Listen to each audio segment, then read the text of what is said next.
Welcome everyone to our channel competitive pedia. आज हम top 10 GK questions को लेकर डिस्कस करेंगे। बेसिकली ये सीरीज़ हमने एसएससी और रेलवे एस्पिरेंट्स को ध्यान में रख के बनाई गई है, जो कि प्रीवियस ईयर पे बेस है। अगर आप कोई दूसरे एग्ज़ाम के एस्पिरेंट है तो ये भी आपके लिए बेनिफिशियल होंगी। चलिए शुरू करते हैं आज के हम एमसीक्यूज़। जो ऑडियंस होंगी एसएससी के एस्पिरेंट्स, रेलवे के एस्पिरेंट्स, इन दोनों के लिए तो बेनिफिशियल है ही है। अगर आप कोई दूसरे स्टेट एग्ज़ाम के लिए अप्लाई कर रहे हैं उसके लिए बेनिफिशियल है। स्टेट पब्लिक सर्विस कमीशन और अदर वन डे एग्ज़ाम, इन सब में आपको ज़रूर हेल्प करेगा। आज का पहला क्वेश्चन है, the attack on the Chittagong armoury was led by. Option A Bhagat Singh, option B Lala Lajpat Rai, option C Surya Sen या फिर ऑप्शन डी सुखदेव। इसका सही आंसर है आपका ऑप्शन सी सूर्य सेन। तो 1930 में ये अटैक हुआ था चिट्टागोंग में, जो आज के दिन में बांग्लादेश में है। जो लीडर थे इस आर्मरी के, उनका नाम था सूर्य सेन। इन्हें मास्टर दा के नाम से भी जाना जाता है। क्लियर। नेक्स्ट क्वेश्चन है, Sargasso sea is located at. Option A Pacific ocean, option B Indian ocean, option C Atlantic ocean या फिर option D none of the above. सही आंसर है आपका ऑप्शन सी अटलांटिक ओशन। तो ये जो सरगैसो sea है ये अटलांटिक ओशन में लोकेटेड है and it is the only sea without land boundary. ये भी याद रखना, it is the only sea without land boundary. Clear. Next question है, who founded All India Muslim League. Option A Mohammad Ali Jinnah, option B Aga Khan, option C Syed Ahmad Khan या फिर option D Hakim Ajmal Khan. सही answer है इसका option B Aga Khan. Clear.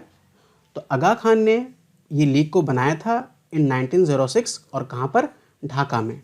और जो उस समय ढाका के नवाब थे Salimullah Khan, he was one of the organiser of the league. Clear. Next question है, which of the following can not participate in the election of the president of India. जो प्रेजिडेंट ऑफ इंडिया का इलेक्शन होता है उस election में इन option में से ऐसा कौन है जो पार्टिसिपेट नहीं करता है। Option A members of the state legislative council, option B members of Lok Sabha, option C members of Rajya Sabha या फिर option D members of union territories of legislature. तो सही आंसर है इसका option A members of state legislative council. Clear. तो here it is members of state legislative council. अब जो election of president है वो आता है आपका आर्टिकल 54 में। जो manner of election of president है वो आता है आर्टिकल 55 में। अब जरा जो प्रेसिडेंट का जो इलेक्शन होता है उसके लिए जो इलेक्टोरल कॉलेज बनता है उसमें कौन कौन होते हैं उसको भी एक नज़र देख लेते हैं। पहले होते हैं elected members of both the houses of parliament, चाहे लोकसभा हो या चाहे राज्यसभा हो।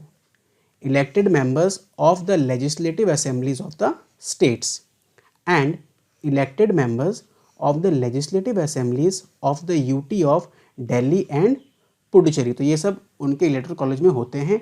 और याद रखना, ये जो भी होते हैं सब इलेक्टेड मेंबर्स होते हैं, नॉमिनेटेड मेंबर्स नहीं होते हैं, याद रखिएगा। Clear. Next, the milkman of India Varghese Kurien associated with. Option A green revolution, option B white revolution, option C yellow revolution और option D pink revolution. The correct answer is option B white revolution. Clear.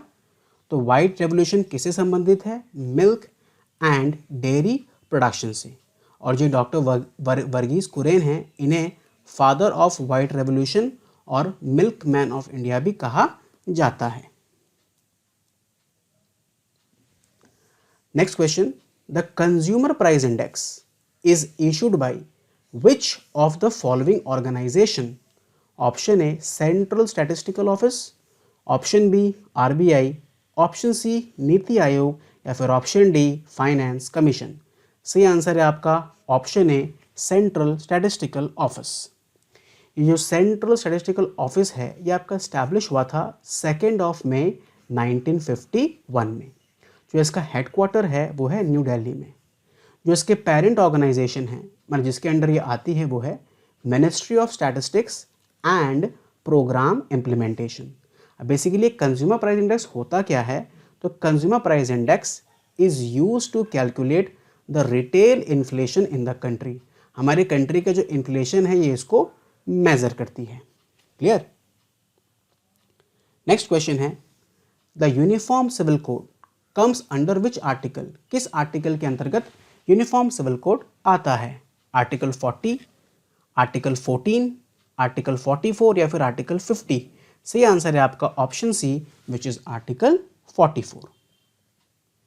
तो article 44 में आता है, ये part DPSP का होता है जिसे कहते हैं directive principle of state policy, जो कि कॉन्स्टिट्यूशन के पार्ट 4 में आता है। ये डीपीएसपी हमने आयरलैंड से लिया है and Goa is the only state in India with uniform civil code. Bharat का एकमात्र राज्य गोवा ही ऐसा है जहां पे यूनिफॉर्म सिविल कोड लागू है। नेक्स्ट क्वेश्चन है आपका who is the author of God of Small Things. इसके ऑथर कौन हैं? Option A Vikram Seth, option B Arundhati Roy, option C Barack Obama या फिर ऑप्शन डी चेतन भगत। सही आंसर है आपका ऑप्शन बी अरुंधति रॉय। ठीक है, तो अरुंधति रॉय सही आंसर है। इन्होंने एक और किताब भी लिखी है जिसका नाम है एल्जेब्रा ऑफ इनफाइनाइट जस्टिस। इन्हें मैन बुकर प्राइज भी मिला है और वो the God of Small things के लिए मिला है। Next question, name of the device that furnishes the computer with battery backup power during power outage. जब कंप्यूटर की बत्ती चली जाती है, पावर आउटेज हो जाता है, तो कंप्यूटर को जो बैटरी बैकअप पावर प्रोवाइड करता है उस डिवाइस का नाम क्या है? Option A USB, option B UPS, option C surge strip या फिर ऑप्शन डी रोम। सही आंसर है आपका ऑप्शन बी यूपीएस। यह सही ऑप्शन यूपीएस। यूपीएस का फुल फॉर्म क्या है? अनइंटरप्टेबल पावर सप्लाई या फिर सोर्स, दोनों कह सकते हैं, अनइंटरप्टेबल पावर सप्लाई या फिर अनइंटरप्टेबल पावर सोर्स। साथ ही साथ ये सर्ज प्रोटेक्शन भी प्रोवाइड करता है। नेक्स्ट क्वेश्चन है to boot a system which of the following is required. System को बूट करने के लिए इनमें से हमें किसकी दरकार पड़ती है? A assembler, option B mouse, option C operating system या फिर ऑप्शन डी कंपाइलर। तो सही आंसर है आपका ऑप्शन सी ऑपरेटिंग सिस्टम। तो ये आपका सही आंसर है। Clear? So guys this was till the end.